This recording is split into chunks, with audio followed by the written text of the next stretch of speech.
Selamat pagi pemirsa, laporan terbaru dari Economist Intelligence Unit, kualitas demokrasi di Indonesia terus mengalami penurunan. Meskipun dalam laporannya Indonesia masih ditulis memiliki mekanisme demokrasi, kualitasnya semakin merosot dan rentan terhadap penyalahgunaan kekuasaan. EIU menyoroti tren politik dinasti yang semakin menguat di Indonesia sebagai salah satu faktor utama yang berkontribusi pada kemunduran demokrasi. Pemirsa, inilah editorial Media Indonesia di siaran ini Jumat 7 Maret 2025 dengan tema menghadang senjakala demokrasi bersama saya Leonard Samusir. Dan Anda semua para pemirsa juga bisa ikut menyatakan pendapat Anda nanti dengan menelepon nomor telepon 021 583 9900. Dan pemirsa, pagi ini telah hadir bersama saya anggota Dewan Redaksi Media Group, Gaudensius Suhardi. Bang Gauden, selamat pagi. Selamat pagi, Bang. Sehat-sehat, Bang? Sehat. Sehat ya. Cuman kita agak-agak ngeri-ngeri, nggak sedap ini Bang ketika kita melihat ada Economist Intelligence Unit mengingatkan bahwa demokrasi di Indonesia mungkin masuk ke senjakala. Ini apakah memang sudah lampu kuning atau memang sebetulnya sesuatu yang harus benar-benar kita langsung cegah? Bagaimana Bang? Ya, senjakala demokrasi, orang juga menyebutnya demokrasi sunset. Ya. Sunset? Ya, itu artinya senjakala itu bisa menjadi awal atau juga akhir. Dia menjadi awal kalau bisa dinaikkan ke level lebih tinggi, tetapi dia menjadi akhir kalau dia turun menerus. Yeah. Yang pasti selama 10 tahun terakhir atau selama pemerintahan Presiden Joko Widodo dari 2014 sampai sekarang, skor Indonesia itu tidak pernah mencapai 7 ya. Selalu rata-rata 6 gitu. Atau selama 10 tahun terakhir itu sesungguhnya sudah memasuki senjakala demokrasi. Skor yang terbaik 10 ya? Demokrasi cacat ya. Skor terbaik 10? Skor terbaik itu 10. 10 sampai 8 itu disebutnya itu demokrasi sempurna. Oke. 8 sampai 6 itu demokrasi cacat. 6 sampai 4 itu disebut sebagai rejim hibrida. Dan 4 kurang ke bawah itu sudah menjadi otoriter. Kita berarti masuk demokrasi cacat? Ya, kita termasuk demokrasi cacat selama 10 tahun terakhir. Yang dikhawatirkan orang itu akan menuju kepada rejim otoriter. Kalau yang paling disoroti oleh Economist Intelligence Unit ini apa Bang? Yang membuat mereka mengatakan bahwa Indonesia masih cacat demokrasinya dan malah skornya turun juga? Ya, ada 5 kriteria ya, 5 kriteria yang menjadi tolok ukur itu, yaitu budaya politik, kebebasan sipil, proses elektoral dan pluralisme, partisipasi politik dan berfungsinya pemerintahan. Skor rata-rata yang terendah itu budaya politik dan kebebasan sipil ya. Budaya politik itu 5, kemudian kebebasan sipil itu 5,29.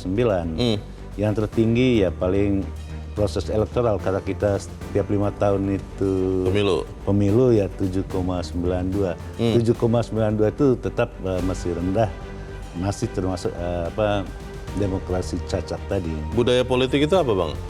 Budaya politik itu kebiasaan sehari-hari, bagaimana kita menjadikan demokrasi itu bagian dari kehidupan kita sehari-hari itu. Oke, pertanyaannya adalah yang menarik di dalam tulisan ini dikatakan Bang Gauden dan pemirsa terkait dengan dinasti politik, lalu juga makin kuatnya kehidupan militer di lingkungan masyarakat sipil. Apakah memang benar demikian? Kita akan bahas itu Bang Gauden sama pemirsa. Inilah editorial Media Indonesia untuk hari ini Jumat 7 Maret 2025, menghadang senjakala demokrasi.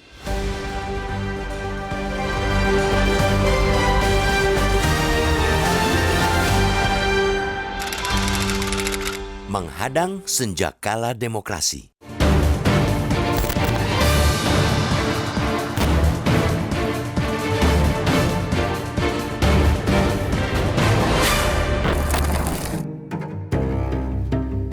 Kualitas demokrasi di negeri ini terus mengalami kemerosotan. Laporan terbaru dari Economist Intelligence Unit atau EIU menunjukkan tren penurunan kualitas demokrasi masih berlanjut. Skor Indeks Demokrasi Indonesia tercatat hanya 6,44 dari skala tertinggi 10. Sebuah penurunan signifikan dari skor tahun lalu yang mencapai 6,53. Akibatnya, posisi Indonesia dalam pemeringkatan global anjlok ke urutan ke-59 dari sebelumnya di posisi ke-56 pada 2023. Indonesia masih berada dalam kategori demokrasi cacat, flawed democracy. Sebuah label yang menunjukkan bahwa meskipun Indonesia masih memiliki mekanisme demokrasi, kualitasnya semakin merosot dan rentan terhadap penyalahgunaan kekuasaan. Posisi Indonesia dalam kategori demokrasi cacat telah bertahan setidaknya dalam beberapa tahun terakhir.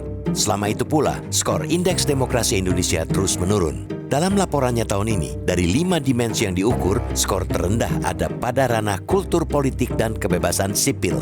IAU menyoroti tren politik dinasti yang semakin menguat di Indonesia sebagai salah satu faktor utama yang berkontribusi pada kemunduran demokrasi. IAU mengungkapkan bahwa fenomena ini semakin merusak prinsip demokrasi perwakilan, melemahkan akuntabilitas institusional, serta memperburuk ketegangan sosial. IAU juga menyoroti kemenangan Prabowo Subianto pada Pilpres 2024 yang disokong pendahulunya, Joko Widodo, telah meningkatkan ketakutan akan pemusatan kekuasaan serta kurangnya pengawasan dan keseimbangan. Selain itu, IAU menyebut putusan MK yang memberi jalan Gibran Rakabuming Raka menjadi wakil presiden telah merusak independensi peradilan. Politik dinasti dan pengingkaran konstitusi itu kini telah mencapai titik nadir dari semua tanda kemunduran demokrasi yang secara konsisten muncul setiap tahun. Jika iklim ini terus dibiarkan, tentu demokrasi di bumi pertiwi akan menuju senjakala. Buruknya kebebasan sipil di Indonesia memang terasa di ruang publik. Insiden pelarangan atau penyensoran karya-karya seni yang bernada kritik, mulai dari musik hingga lukisan, adalah contoh nyata dari luruhnya kebebasan sipil. Belum lagi tindakan aparat penegak hukum yang brutal sehingga mengekang kebebasan individu. Situasi ini menjadi pekerjaan yang mesti jadi prioritas pemerintahan Prabowo Subianto. Jika masalah ini tidak tertangani, bisa dipastikan negara ini terperosok lebih jauh ke dalam masalah akuntabilitas dan kelemahan institusi.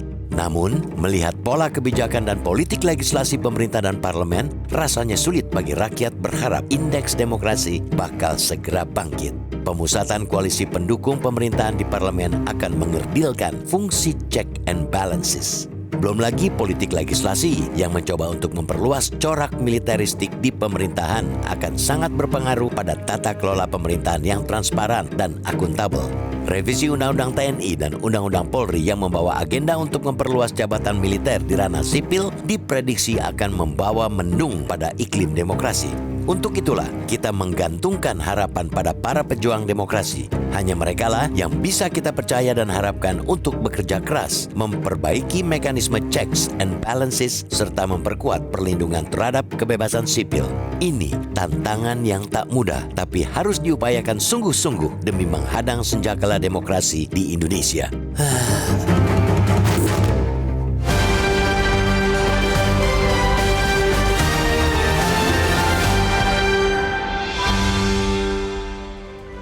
Apa yang dilaporkan di Ekonomis ini, Bang Goden, sebetulnya apakah kemudian juga dirasakan oleh masyarakat dan yang terlebih lagi pemerintah Indonesia, Bang? Ya, masyarakat tentu merasakannya. Bagaimana kita melihat karya seni saja dilarang gitu ya. Lagu saja dilarang, disuruh minta maaf. Oh gitu. iya. Nah, ini contoh-contoh bagaimana kita berpraktek berdemokrasi yang demokrasinya demokrasi semu. Seakan-akan itu kita berdemokrasi padahal sesungguhnya tidak demokratis. Itulah yang disebut demokrasi cacat itu. Yeah. Dengan demikian perlu ada upaya berkelanjutan dengan dukungan berbagai pihak supaya kita terus berdemokrasi berkelanjutan. Demokrasi berkelanjutan ini penting terutama di zaman pemerintahan sekarang karena sejumlah kriteria demokrasi yang kurang bagus itu sudah kita mulai rasakan. Apalagi sekarang ini ruang publik atau jabatan-jabatan publik itu terkesan militeristik. Itu yang sesungguhnya tidak dikehendaki di dalam demokrasi. Pertanyaannya, Bang, sama seperti kalau kita sakit, kan harus selalu kita tahu dulu kita sakit, kita akui kita sakit, baru kita ikuti penyembuhan supaya kita sembuh. Pertanyaannya adalah apakah kemudian walaupun masyarakat merasakan, pemerintah merasakan juga ada masalah dengan demokrasi. Kita akan bahas di bagian berikut, Bang Gaudens dan pemirsa. Tetaplah bersama kami, Editorial Media Indonesia segera kembali.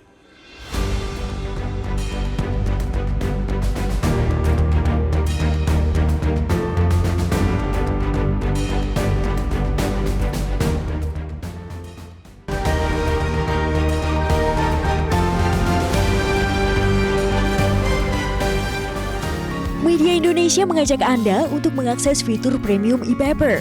Dengan sajian konten berbasis intelektual dan meneguhkan kebangsaan, Media Indonesia tampil dengan lebih dinamis melalui e-paper Media Indonesia yang dapat Anda akses kapan saja, di mana saja.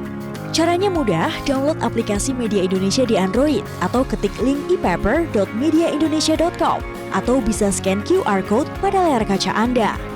Klik tab e-paper di bagian samping layar tablet Anda, daftarkan data diri, serta pilih paket berlangganan e-paper Media Indonesia sesuai dengan kebutuhan Anda.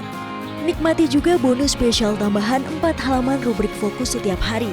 Semua bisa Anda dapatkan hanya di e-paper Media Indonesia. Untuk informasi lebih lanjut, hubungi customer service di nomor 0811 1201 2018 atau kunjungi media sosial @Media Indonesia. Media Indonesia, referensi bangsa. Terima kasih Anda masih bersama kami pemirsa, dan sekarang kita akan mendengarkan dulu Bang Gaudens pendapat dari pemirsa Metro TV.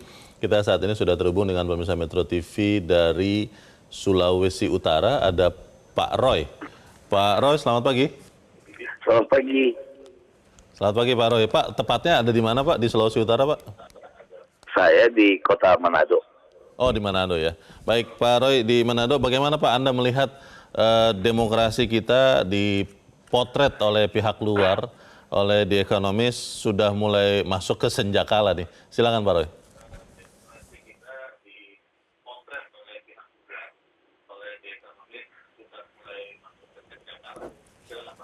Halo. Ya, memang terima kasih Bung Leo dan Bung Gamat. Gaudens, ya. Ya, selamat pagi. Selamat pagi, silakan Pak. Ya, selamat berpuasa untuk saudara-saudara kita yang sementara berpuasa.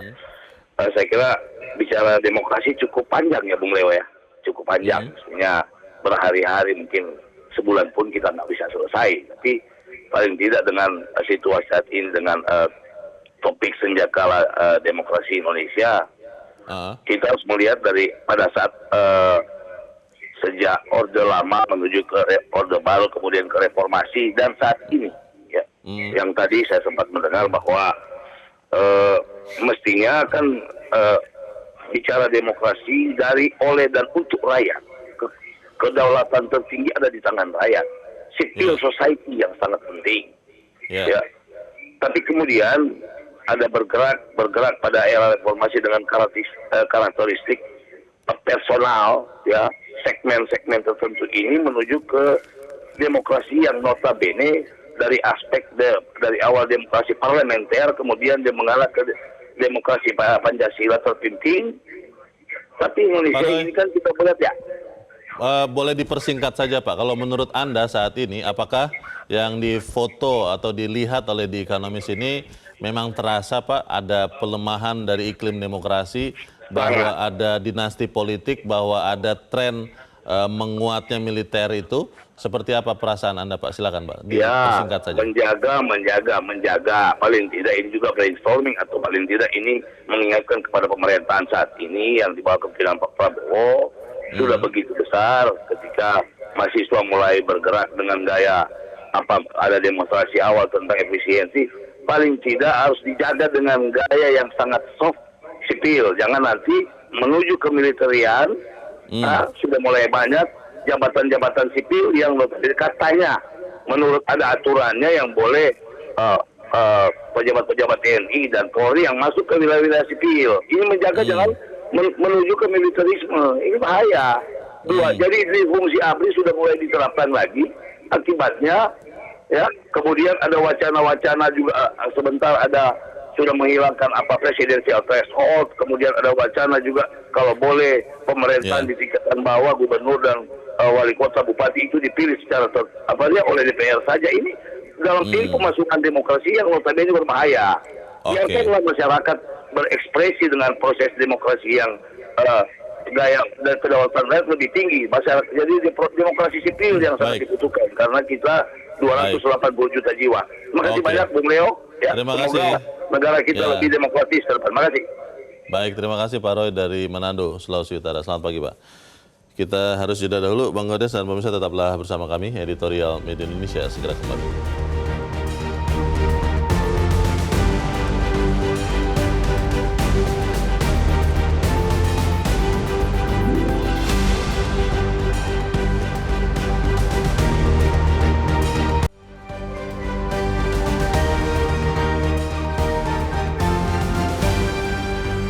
Kita di bagian akhir dari diskusi kita pagi ini, pemirsa, Bang Godens, apa yang bisa kita pesankan Bang untuk pemerintah supaya kemudian senjakala ini tidak menjadi gelap gulita sama sekali Bang, demokrasi kita? Ya tentu pertama-tama itu pada diagnosisnya harus tepat ya. Kalau diagnosisnya salah, yang dilakukan juga salah gitu kan, disebut pengobatan tadi ya. Nah, yang mestinya dilakukan terutama di dalam bidang legislasi, kita mesti hati-hati jangan mempersempit ruang masyarakat sipil. Pemerintahan ini pemerintahan yang dihasilkan oleh proses sipil, tetapi karakteristiknya seperti yang disebutkan juga di dalam survei itu menjadi karakteristik militeristik. Karena itu, misalnya di dalam legislasi terkait dengan rancangan perubahan undang-undang TNI juga jangan sampai TNI itu terlalu jauh masuk ke wilayah sipil. Itu juga yang disebutkan. Juga misalnya bagaimana kita merevisi undang-undang pemilu yang saat ini sedang dibahas di DPR, dirancangkan untuk diubah. Jangan sampai nepotisme itu diberi ruang yang terlalu leluasa. Karena diagnosis yang kita temukan dari hasil penelitian ini kan antara lain bagaimana Mahkamah Konstitusi itu dipakai untuk memuluskan, membentangkan karpet bagi keluarga untuk bisa masuk di dalam kompetisi di dalam pilpres. Hal-hal seperti ini diagnosisnya udah jelas, tinggal pelaksanaannya. Nah, di dalam pelaksanaannya kita sangat berharap kepada pemerintahan Presiden Prabowo, kita yakin pasti bisa gitu. Yang penting asal mau. Tetapi dalam beberapa kasus terakhir, misalnya bagaimana penanganan aksi mahasiswa, ini juga yang perlu direvisi gitu ya. Baik, gitu ya. Kita percaya bahwa pemerintahan Prabowo akan tetap menjaga demokrasi supaya kita kemudian masih punya kebebasan berpendapat. Begitu ya Bang ya? Betul sekali lah. Baik, terima kasih Bang Godens setelah hadir di tempat ini. Selamat pagi Bang. Pagi. Pemirsa, kita hanya bisa menggantungkan harapan kepada para pejuang demokrasi. Hanya mereka lah yang saat ini dipercaya dan diharapkan untuk bekerja keras, memperbaiki mekanisme check and balance, serta memperkuat perlindungan terhadap kebebasan sipil. Ini adalah tantangan yang tidak mudah tapi harus diupayakan demi menghadang senjakala demokrasi di Indonesia. Saya Leonard Samosir berterima kasih Anda sudah menyimak Editorial Media Indonesia untuk pagi ini. Terus jaga kesehatan Anda, terus jaga nurani Anda. Selamat pagi, sampai jumpa.